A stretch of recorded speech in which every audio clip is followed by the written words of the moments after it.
Hello, everyone, or perhaps no one. Welcome to the first in a series that I'm hoping to do where I open sealed booster boxes of some of my favorite old games. Today, I figured I would start at the very beginning. One of the first games that I ever collected and played. Um, the first game I ever took seriously enough to build my own decks and even at some point played on the World Championship tournament schedule.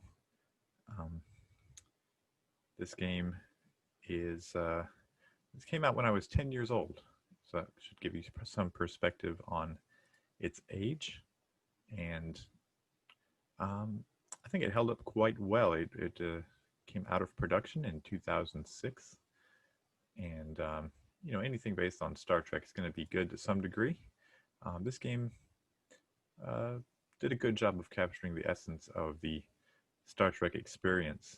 And um, this very first set, I should say, is a premiere set.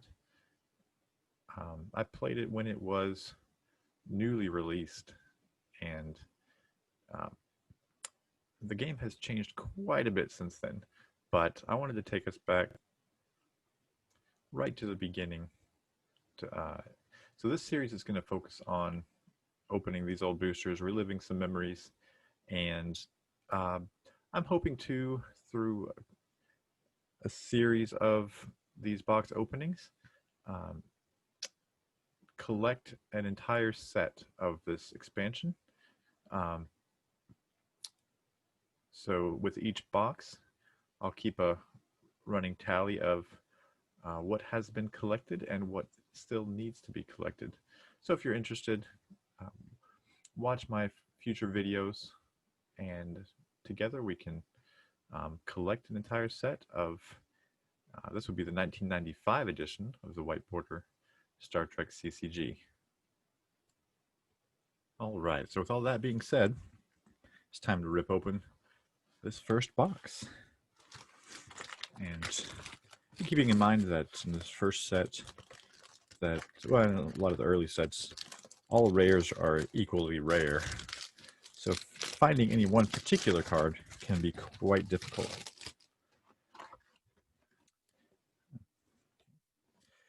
So we're going to just open one at a time and see what happens. Of course, it's always nice to get big name cards, bridge crew and whatnot. Always been partial to the Romulans myself, but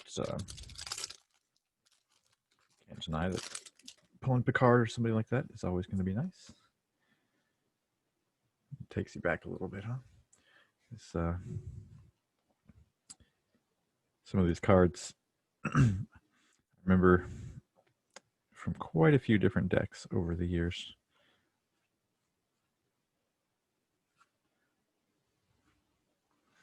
I'm going to have to get reacquainted with which order they put these in, the rares and the uncommons.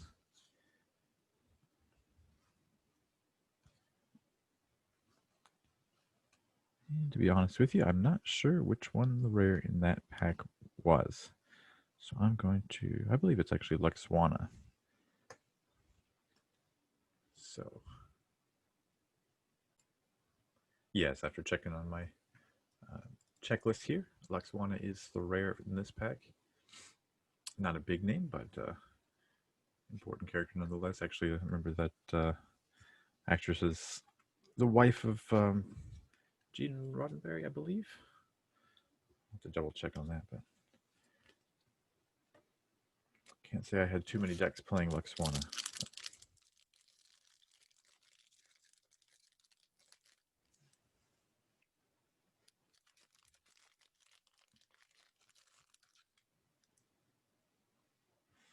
So yes, it appears there's 3 uncommon cards in the front of each pack, followed by 1 rare. Oh, and one of the Rikers, never a bad thing.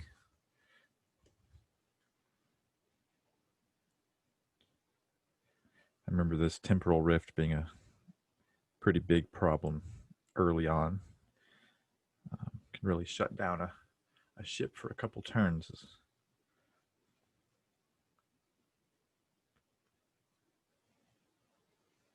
Lots of missions in this old set.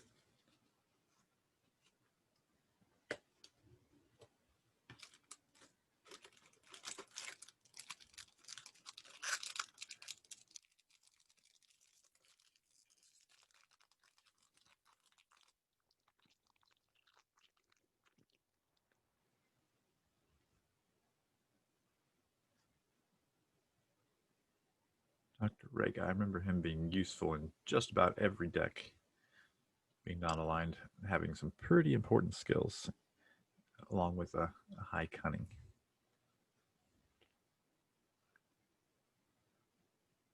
Guarantee Disruptor. Yeah, that one was had a couple of fighting type decks that definitely enjoyed that one.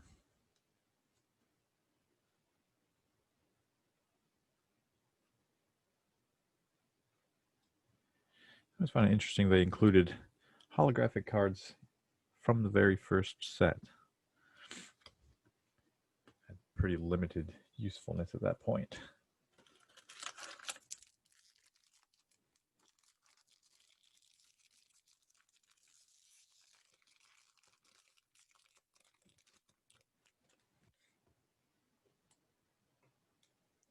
Sorry for the glare. I'm trying to fix the light a little bit here, but it doesn't seem to be helping.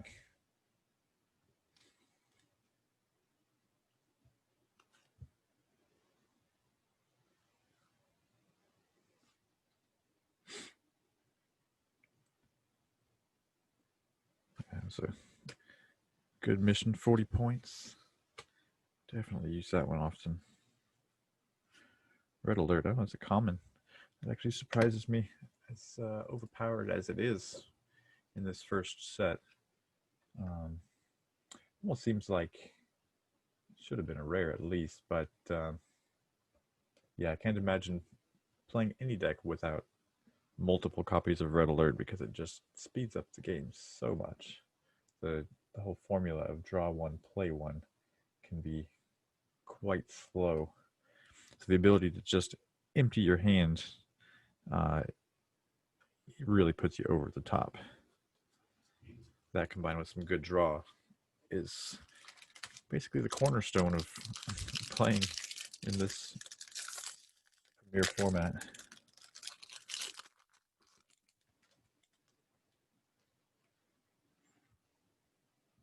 Good old non-aligned Cardassians. Yeah, Cardassian was definitely my favorite affiliation to play later on, but at least they included them when they could.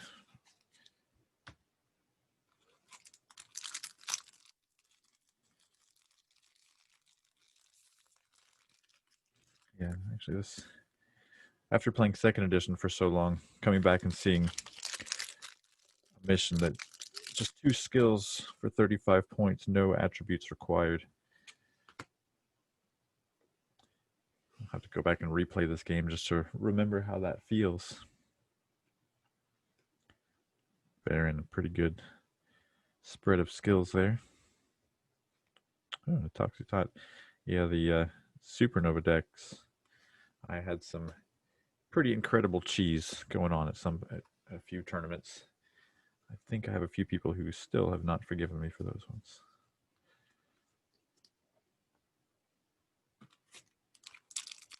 Get one good Supernova on somebody's outpost. That can be just about all she wrote.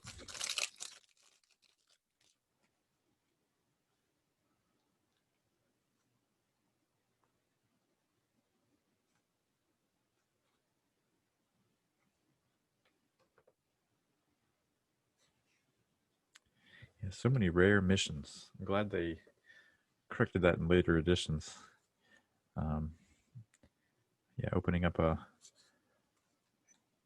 rare mission never feels very good.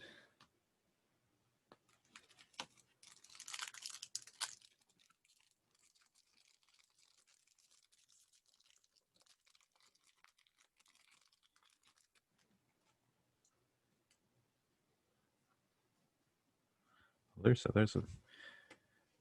one of the biggest names in the Klingon collection here. So many missions. Wow.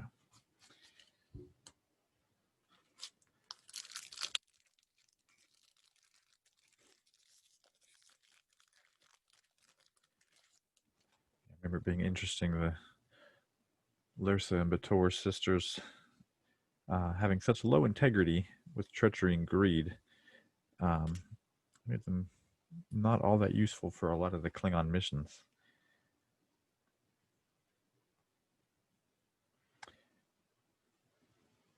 Yeah, this guy I remember being quite useful in a lot of decks,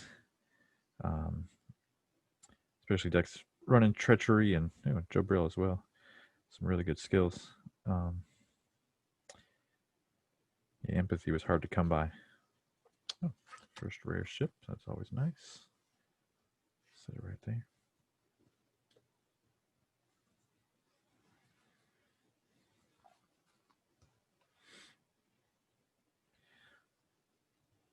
Excelsior, always one of my favorite ship designs in all of Star Trek.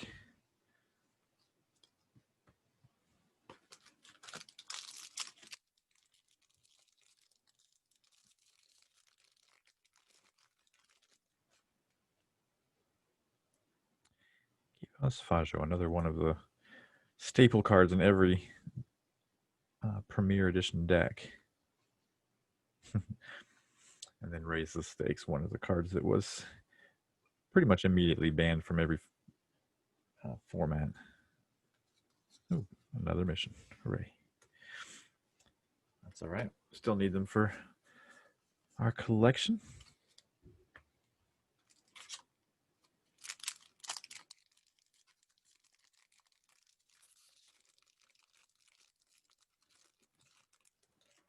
Yeah, the sound of cracking open a booster pack. Always a nice sound. Oh, lots of Klingons here. And look, that's nice. Getting a good start to Klingons out here.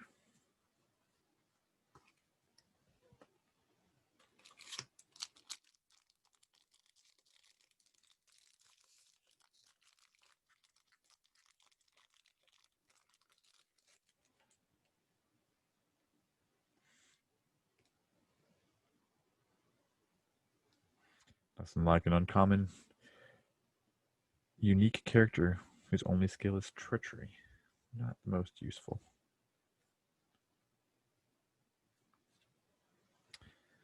Interesting card for inclusion in the Premier set.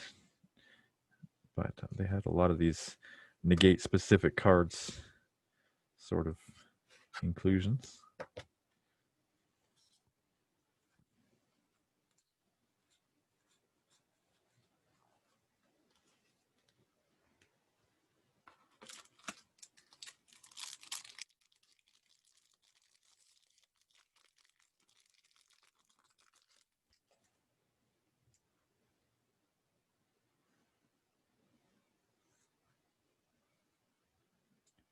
Not a bad pull. Useful character. Not exactly a big name, though.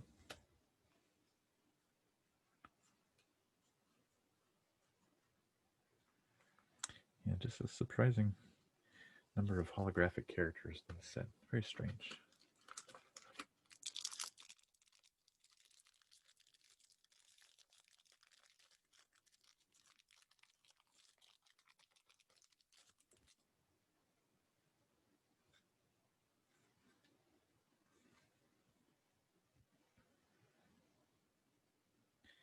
The Desertix ship design is definitely one of the most interesting in the pretty much any sci-fi I've seen.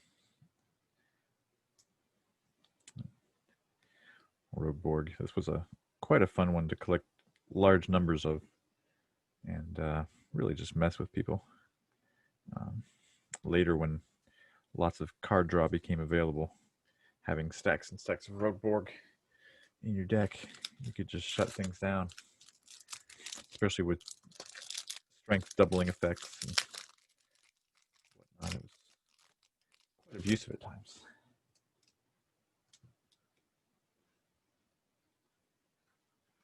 And there we go, our first major bridge crew. Data, probably one of the best cards in this premier set. Can't imagine a better spread of skills and attributes.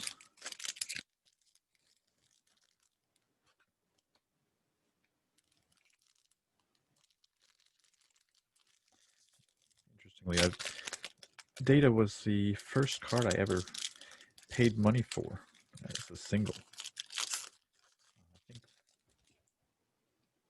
back in probably 1995, I might have even paid around $12 for a Data.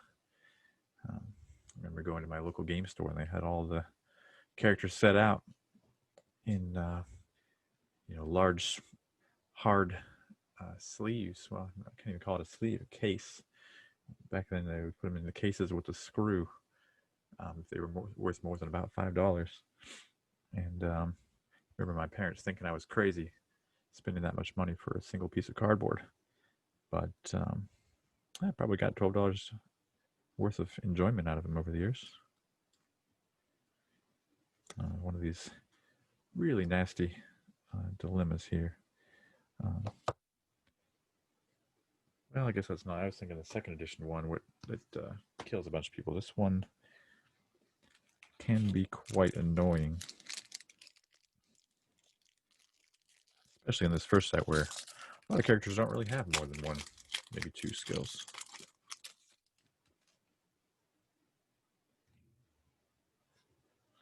Good old Mott the Barber. All right, still don't have that one yet, so it's good to get it, but it'd be nice to not see a lot of them. Still, that was a great mission for the Romulans, 45 points, and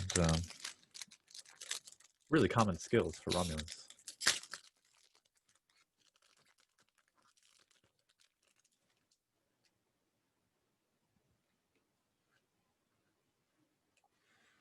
Yeah, holo projectors. It's great when your most of the useless characters need an additional card just to get them to be able to use their skills. Okay, here's one of the few maybe justifiably rare missions. I mean, 55 points at that point. I mean, if you can do a 55 and a 45, that was really the way to go.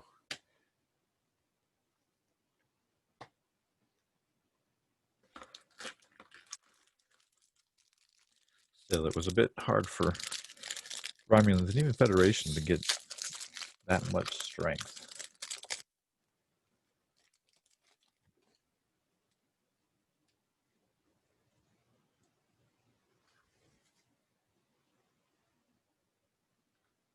All right, another one of the unique ships. Always good to see ships.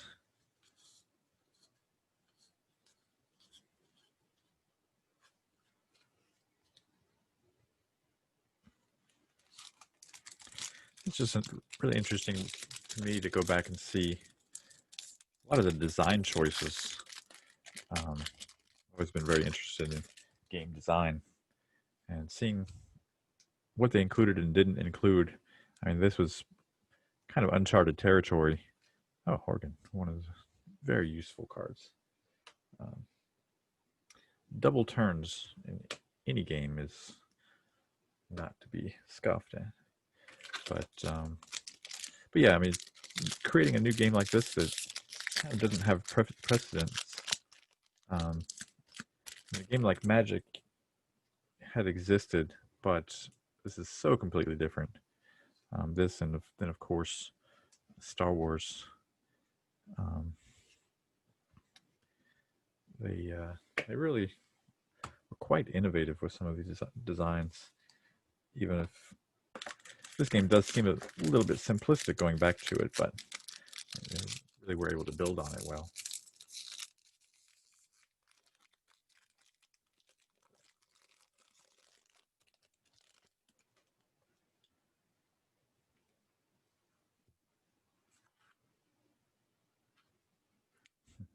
Einstein. Yeah, again, really interesting what they choose to include. And yeah, Einstein as a hologram in the first set,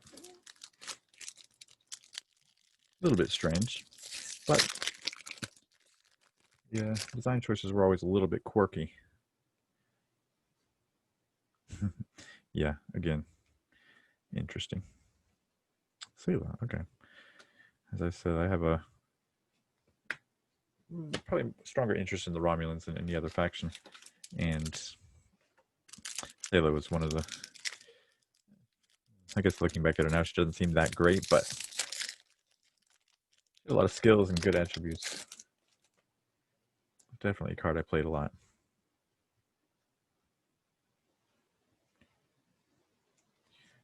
Okay, our first event. Running out of space to put cards down here.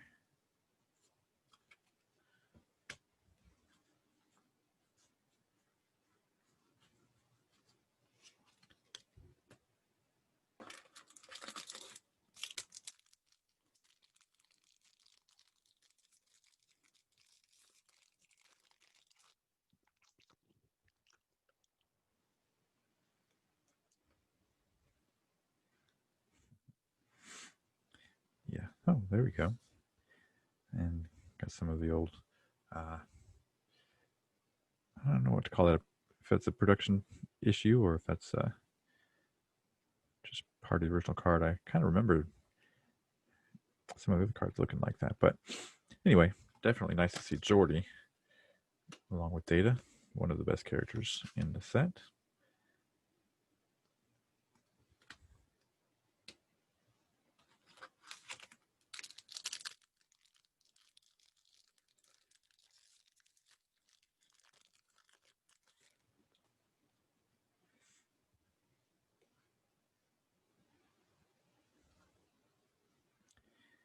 Yeah, this was a fun one. We're getting a lot of use out of it. Kills all personnel on the table. And even says on the card, kills literally all personnel. Both players' cards. At the end of the third full turn. Always nice to set a clock on the board state.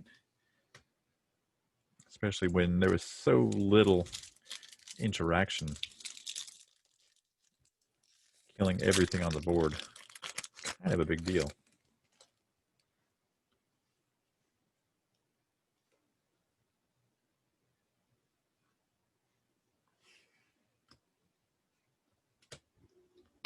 Nice. I think we still have no duplicates. Let me see.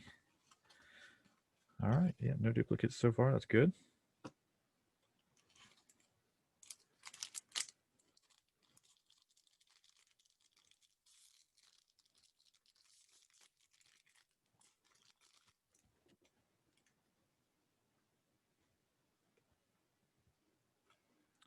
Tasha, I guess it's technically a bridge crew. Not one of my favorite characters from not one of my favorite seasons, but still deserves to be there, I suppose.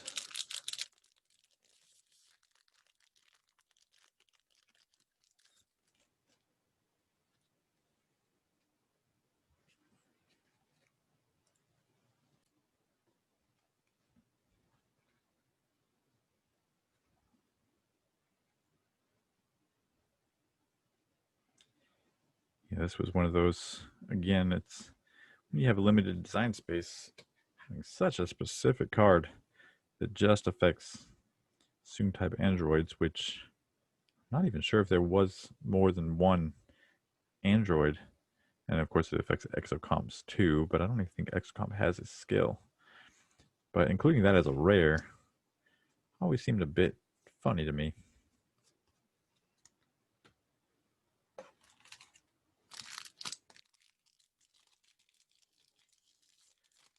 All of Star Trek Next Generation to work with, seems like you'd have a lot of space to work.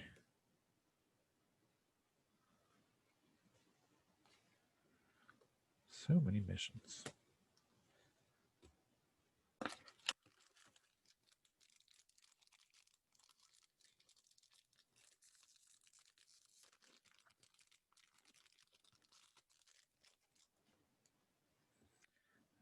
Somebody Packs are starting to get bent. This box was not in the best shape. That was not too bad. Cytherians, that was a fun card. I remember playing it on myself more often than my opponent.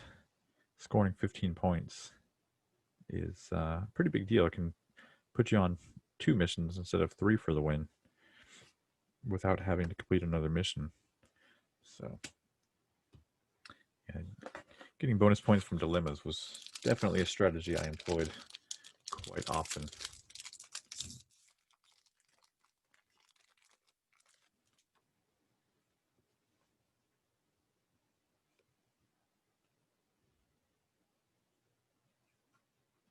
Honduras. It's good to see the father with the daughters. Again, interesting that a lot of the rare Klingons in this set are treachery and greed type. Not the most useful for a lot of Klingon strategies, but definitely interesting characters.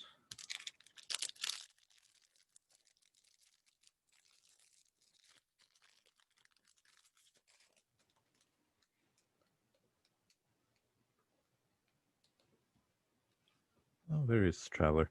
This was another one that needed to be ran in multiple copies in virtually every deck. Nothing like drawing an extra card every turn in a format that's draw one, play one. It's almost as good as giving yourself an extra turn sometimes, especially when you're just looking for that one card. On Kern, finally a honorable Klingon. I'm getting some good Klingons in this box. We're just about through these packs, and some of these are not looking too good. Yeah, that's not great. Probably going to be the one with the card in it. Yeah. Let's see how it goes. I suppose when you're paying virtually nothing for a booster box, yeah, a little bit of quality control can be overlooked. Okay, yeah, just a mission, no big deal.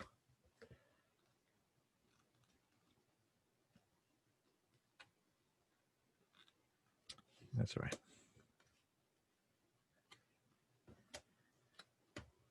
Good thing about cardboard is it bends both ways. As long as it's not permanent, it can usually be bent back into shape.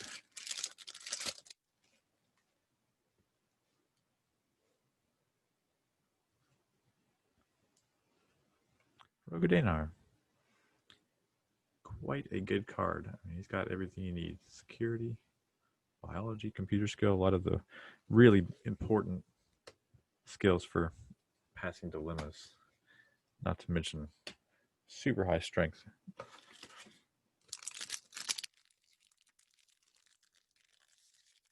And being non-aligned and having a command star, he was in virtually every deck.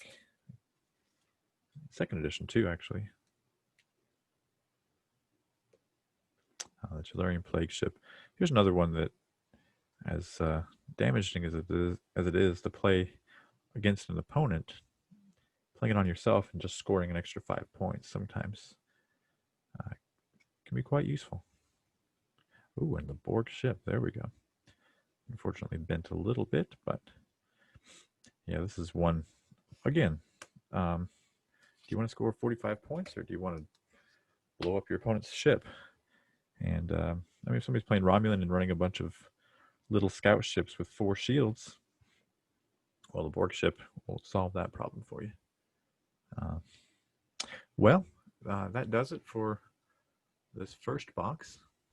Did really well pulling quite a lot of the big Klingon cards. We got a couple of Federation mains and pulled a bit light on the ships, interrupts, and dilemmas, but we got a lot of missions. So hopefully the next box will be a lot of face cards, and we'll see how it goes. So join me again next time, and let's see if we can complete this set. Thank you for joining me today. Have a good one.